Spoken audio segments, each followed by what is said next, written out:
అందరికీ నమస్తే. గ్రూప్ 1 వ్యవహారంలో కొందరు రాజకీయ కుట్రలు చేసిర్రు. అయితే నిన్న హైకోర్టు సింగిల్ బెంచ్ తీర్పునిచ్చింది. తల్లిదండ్రులు వాళ్ళ జీవితాలను పణంగా పెట్టి ఎంతో శ్రమించి విద్యార్థులను చదివిస్తే కేటీఆర్ బయటకు వచ్చి 3 కోట్లు పెట్టి ఉద్యోగాలు కొనుక్కున్నారని చెప్పేసి విద్యార్థుల మీద విష ప్రచారం చేసిండు.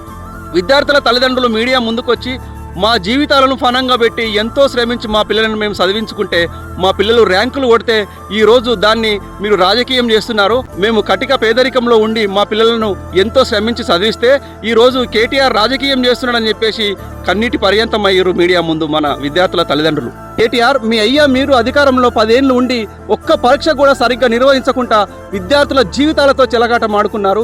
ప్రశ్న పత్రాలు జిరాక్స్ సెంటర్లు అమ్ముకున్న నీచ చరిత్ర మీది. రేవంత్ అన్న సర్కార్ వచ్చిన తర్వాత పారదర్శకంగా నియామకాలు జరగాలి అని చెప్పేసి పూర్తి స్వేచ్ఛనిస్తే మీ ముఖాలకి మీరేమో ఉద్యోగాలు ఇవ్వలేరు. ఈరోజు రేవంత్ అన్న సర్కారు ఉద్యోగాలు ఇస్తుంటే ఓర్వలేక విద్యార్థుల జీవితాలపై దెబ్బ కొట్టేలాగా విష ప్రచారం చేస్తావా కేటీఆర్?